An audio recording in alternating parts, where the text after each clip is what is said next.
नौकरी देने की एवज में शिकायतकर्ता से पैसे की डिमांड करता है, और जब शिकायतकर्ता पैसा देने के लिए मना करता है तो ये अधिकारी जिनका नाम शिकायतकर्ता के साथ बदतमीजी करता है, गाली गलौज करता है, यहाँ तक कि उसे जाति सूचक शब्दों के साथ भी जो है उसके सामने पेश आता है। इस अधिकारी ने शिकायतकर्ता को डराना धमकाना शुरू करा, उसके खिलाफ साजिशें रचनी शुरू करी, उसको जान से मारने की धमकी, उसके घर पर ब्लैंक कॉल, उसका लोगों के द्वारा पीछा करवाना, ये तमाम चीज़ें होनी शुरू हुई। और शिकायतकर्ता ने इस बात की शिकायत भी दिल्ली विधानसभा को अपनी शिकायत पत्र के माध्यम से 10 जून को की। ये सारे के सारे पत्र दिल्ली विधानसभा के पास जो पत्र व्यवहार हुआ, ये सारी की सारी जो है शिकायतें आप लोगों के समक्ष में रख रही हूँ। दिल्ली विधानसभा में 2 जून 2023 को शिकायतकर्ता नकुल कश्यप जी एक शिकायत करते हैं दिल्ली सरकार में एक वरिष्ठ अधिकारी के खिलाफ, और उस शिकायत पर संज्ञान लेते हुए दिल्ली विधानसभा की SC/ST कमेटी मीटिंग बुलाती है। ये दिल्ली सरकार के जो अधिकारी हैं जिनके बारे में शिकायत आई, ये है YVVJ राजशेखर जी, जो कि स्पेशल सेक्रेटरी हैं विजिलेंस के, स्पेशल सेक्रेटरी हैं सर्विसेज के। इनके खिलाफ नकुल कश्यप नाम के एक लड़के ने शिकायत करी, और शिकायतकर्ता का ये कहना है कि उनके पिताश्री दिल्ली सरकार में स्वास्थ्य विभाग के अंतर्गत कार्यरत थे। ऑन ड्यूटी उनके पिताजी की मृत्यु होती है, और वो इस अधिकारी के कक्ष में, उसके दफ्तर में जाते हैं, अनुकंपा के आधार पर नौकरी की गुहार लगाते हैं। चूँकि परिवार में पिता का साया सर से उठ गया, भावनात्मक तरीके से और आर्थिक तरीके से जिस परिस्थिति से परिवार के लोग गुजर रहे हैं, तो निश्चित तौर पर कोई भी व्यक्ति होता है तो वो चाहता है कि जल्द से जल्द उसे नौकरी मिल जाए, ताकि जो एक पिता की जिम्मेदारी है उसको घर का एक जिम्मेदार बेटा निभा सके। उसी संदर्भ में जब शिकायतकर्ता इस अधिकारी से मुलाकात करते हैं तो ये अधिकारी अनुकंपा के आधार पर नौकरी देने की एवज में शिकायतकर्ता से पैसे की डिमांड करता है, और जब शिकायतकर्ता पैसा देने के लिए मना करता है तो ये अधिकारी जिनका नाम YVVJ राजशेखर है, वो इस शिकायतकर्ता के साथ बदतमीजी करता है, गाली गलौज करता है, यहाँ तक कि उसे जाति सूचक शब्दों के साथ भी जो है उसके सामने पेश आता है। इससे आहत होकर जब शिकायतकर्ता ने अपनी शिकायत पुलिस को दी, पुलिस ने संज्ञान नहीं लिया, तो शिकायतकर्ता ने सीधा ही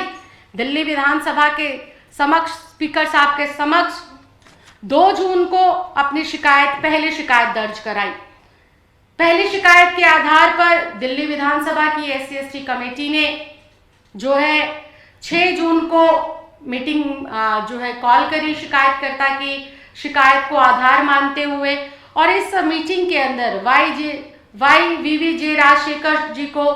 आने के लिए दिल्ली विधानसभा की कमेटी की ओर से कहा गया, जिसमें वो उपस्थित नहीं हुए, और उन्होंने लिखित में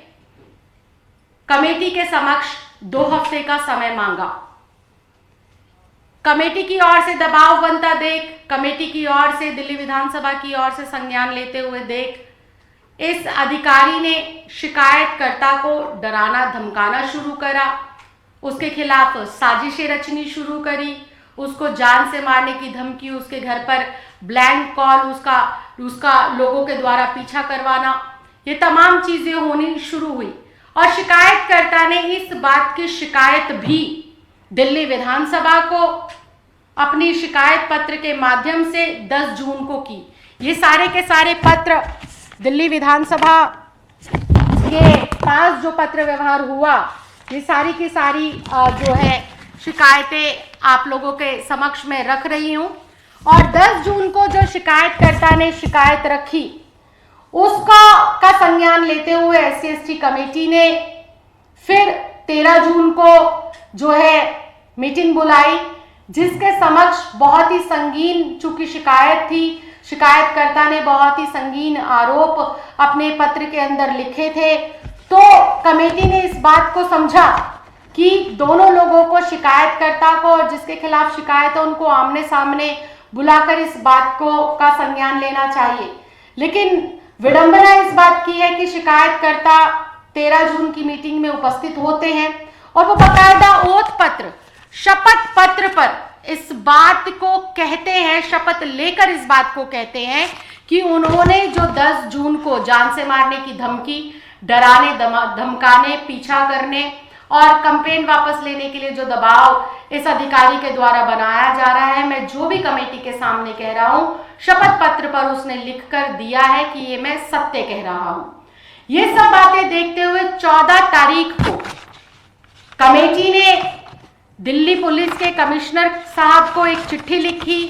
कि इस प्रकार से दिल्ली में अनुकंपा के आधार पर अपने अधिकार को मांगते हुए जिस शिकायतकर्ता के साथ गलत हुआ है और उसने शिकायत करी है तो उसका पीछा किया जा रहा है, उसे डराया जा रहा है, धमकाया जा रहा है, जान से मारने तक की धमकी दी जा रही है। तो दिल्ली की विधानसभा की इस कमेटी ने दिल्ली पुलिस के उपायुक्त को, कमिश्नर महोदय को चिट्ठी लिखी कि शिकायतकर्ता को जो है सुरक्षा दी जाए और शिकायतकर्ता का माहौल ऐसा बनाया जाए ताकि वो शांतिपूर्वक माहौल में अपनी बात को कह सके और अपने अधिकार को पा सके। लेकिन ये बेहद ही दुखद है, आज 2 बजे शिकायतकर्ता को दिल्ली पुलिस के समक्ष अपने बयान को दर्ज कराना था, अपनी बात को रखना था, लेकिन बीती रात को 10 बजे आनन फानन के अंदर दिल्ली पुलिस शिकायतकर्ता को ही उठा लेती है, शिकायतकर्ता को ही दिल्ली पुलिस जो है गिरफ्तार कर लेकर चली जाती है। तो जो अभी मैंने आपको सारी घटना बताई है, अधिकारी की ये गुंडागर्दी, अधिकारी की किसी जरूरतमंद व्यक्ति को जाति सूचक शब्द कहना या नौकरी के एवज में 5 लाख 10 लाख रुपए मांगना, ये आपको क्या लगता है कि क्या वो अधिकारी सिर्फ अपने दम पर इस गुंडागर्दी को कर रहा है? क्या वो अधिकारी अपने दम पर ही जो है इस तरह की फाइलों को रोक रहा है या पैसे लेकर फाइलों को आगे बढ़ाने का काम कर रहा है? नहीं, ऐसा बिल्कुल भी संभव नहीं हो सकता बिना LG के संरक्षण के, क्योंकि ये जितने अधिकारी हैं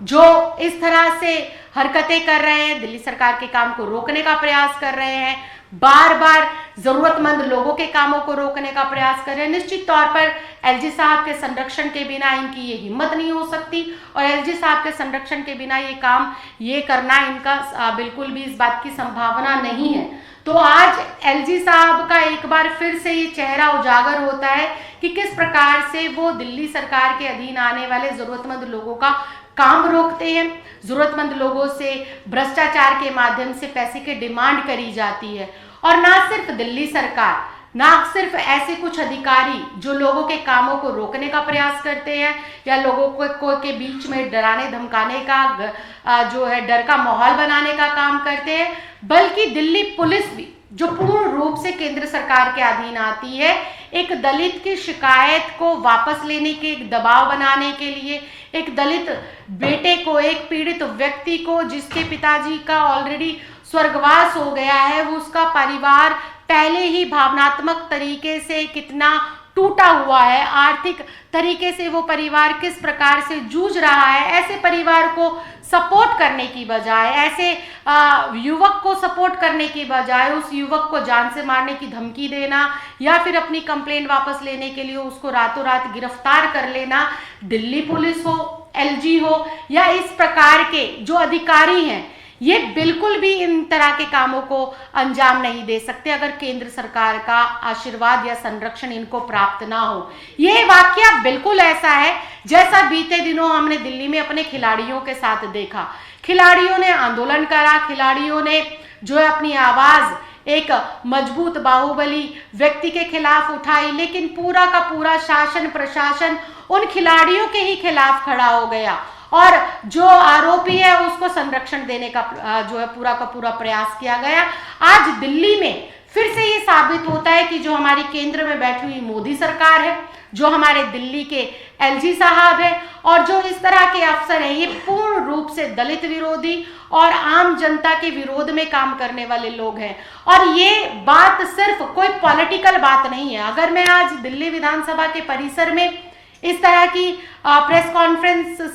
से आपको अवगत करा रही हूँ, इन विषयों से अवगत करा रही हूँ, तो ये निश्चित तौर पर बहुत ही गंभीर मुद्दा है, क्योंकि ना तो जो आरोपी है जिसके खिलाफ शिकायतकर्ता ने शिकायत दर्ज कराई है, ना तो वो कमेटी के समक्ष पेश हुआ। मतलब कि आप दिल्ली विधानसभा की कमेटी का भी अपमान कर रहे हैं, दिल्ली विधानसभा का भी अपमान कर रहे हैं, और ना ही शिकायतकर्ता को सुरक्षा दिलाने के लिए भेजी गई कमेटी के द्वारा चिट्ठी पर दिल्ली पुलिस ने कोई संज्ञान लिया। हुआ तो बिल्कुल इसके विपरीत कि आपने शिकायतकर्ता को ही उठा लिया, शिकायतकर्ता के खिलाफ ही आपने डर और भय का माहौल बना दिया। और मैं तो यहाँ तक इस बात को कहना चाहती हूँ, जो मेरी जानकारी है दिल्ली विधानसभा के माध्यम से जो मुझे जानकारी प्राप्त हुई है कि लगभग